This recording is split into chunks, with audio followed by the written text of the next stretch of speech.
So if you think about it, people wake up in the morning, they begin to think about their problems. Those problems are circuits of memories in the brain.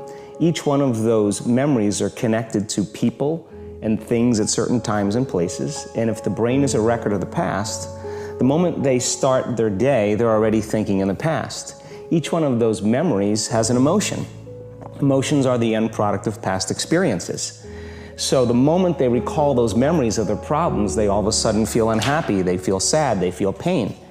Now, how you think and how you feel creates your state of being.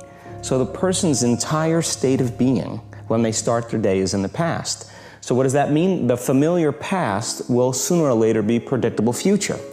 So if you believe that your thoughts have something to do with your destiny, and you can't think greater than how you feel, or feelings have become the means of thinking, by very definition of emotions, you're thinking in the past. And for the most part, you're going to keep creating the same life. So then people grab their cell phone, they check their WhatsApp, they check their text, they check their emails, they check Facebook, they take a picture of their feet, they post it on Facebook, they tweet something, they do Instagram, they check the news, and now they feel really connected to everything that's known in their life. And then they go through a series of routine behaviors. They get out of bed on the same side, they go to the toilet, they get a cup of coffee, they take a shower, they get dressed, they drive to work the same way, they do the same things, they see the same people, they push the same emotional buttons, and that becomes the routine, and it becomes like a program. So now they've lost their free will to a program, and there's no unseen hand doing it to them. So when it comes time to change, the redundancy of that cycle becomes a subconscious program. So now 95% of who we are by the time we're 35 years old is a memorized set of behaviors, emotional reactions, unconscious habits, hardwired attitudes, beliefs, and perceptions that function like a computer program. So then a person can say with their 5% of their conscious mind, I want to be healthy, I want to be happy, I want to be free. But the body's on a whole different program.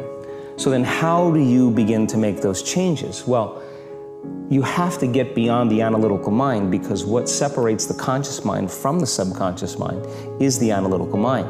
And that's where meditation comes in, because you can teach people through practice how to change their brainwaves, slow them down.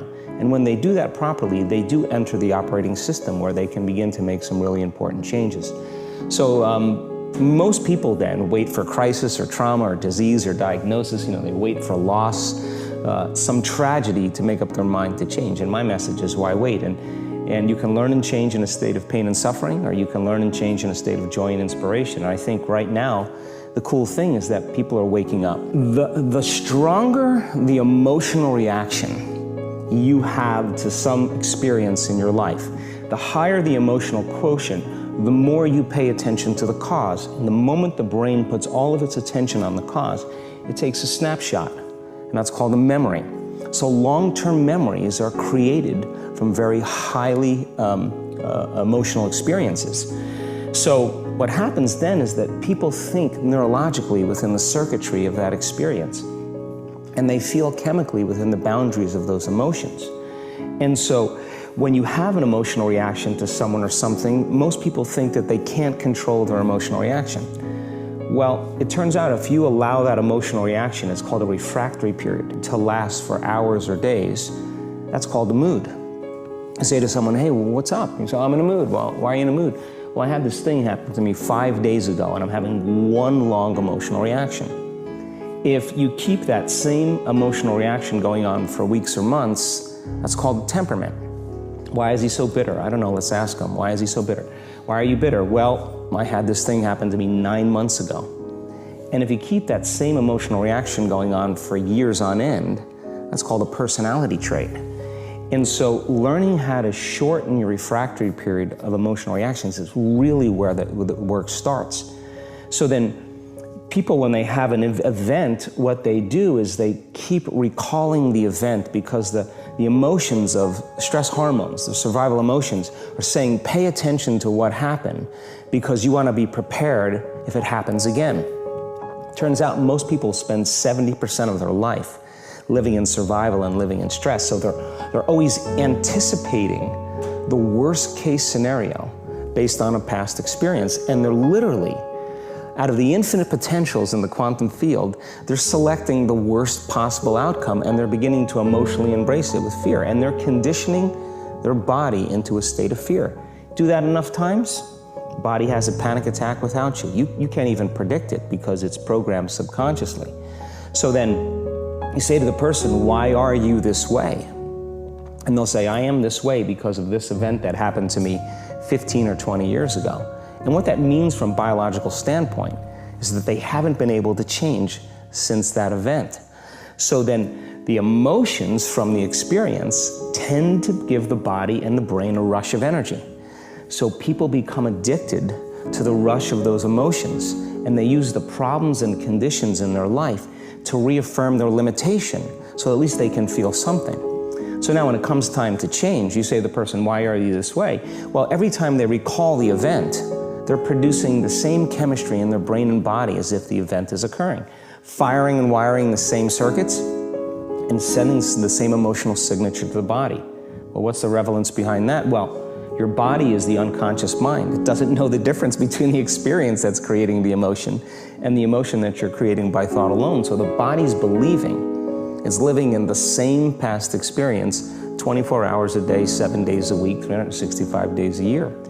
And so then when those emotions influence certain thoughts, and they do, and then those thoughts create the same emotions, and those same emotions influence the same thoughts, now the entire person's state of being is in the past. So then the hardest part about change is not making the same choices you did the day before, period. And the moment you decide to make a different choice, get ready, because it's going to feel uncomfortable. I think that the bigger thing is that we keep firing and wiring those circuits. They become more hardwired. So you have a thought and then the program runs. But it's the emotion that follows the thought. If you have a fearful thought, you're going to feel anxiety. The moment you feel anxiety, your brain's checking in with your body and saying, yeah, you're pretty anxious. So then you start thinking more corresponding thoughts equal to how you feel. Well, the redundancy of that cycle conditions the body to become the mind. So now, when it comes time to change, a person steps into that river of change and they make a different choice, and all of a sudden, they don't feel the same way. So the body says, well, you've been doing this for 35 years. You're going to just stop suffering and stop feeling guilty and stop feeling shameful, and you're not going to complain or blame or make excuses or feel sorry for yourself. Well, the body's in the unknown. So the body says, I want to return back to familiar territory. So the body starts influencing the mind, and it says, start tomorrow. You're too much like your mother. You'll never change. This isn't going to work for you. This doesn't feel right. And so if you respond to that thought as if it's true, that same thought will lead to the same choice, which will lead to the same behavior, which will create the same experience, which will produce the same emotion. I want to talk about that notion of, give me a little more detail on what you mean by the body becomes the mind, or the unconscious mind. What do you mean by that exactly? Well, those are two different things. Your body is your unconscious mind. In a sense, if you're sitting down and you start thinking about some future worst-case scenario that you're conjuring up in your mind, and you begin to feel the emotion of that event, your body doesn't know the difference between the event that's taking place in your world, outer world, and what you're creating by emotion or thought alone. So most people then, they're constantly reaffirming their emotional states. So when it comes time to give up that emotion, they can say, I really want to do it, but really the body is stronger than the mind because it's been conditioned that way. So the servant now has become the master, and the person all of a sudden, once they step into that unknown, they'd rather feel guilt and suffering because at least they can predict it. Being in the unknown is a scary place for most people because the unknown is uncertain. And people say to me, well, I can't predict my future. I'm in the unknown, and I always say the best way to predict your future is to create it. Not from the known, but from the unknown. What thoughts do you want to fire and wire in your brain? What behaviors do you want to demonstrate in one day?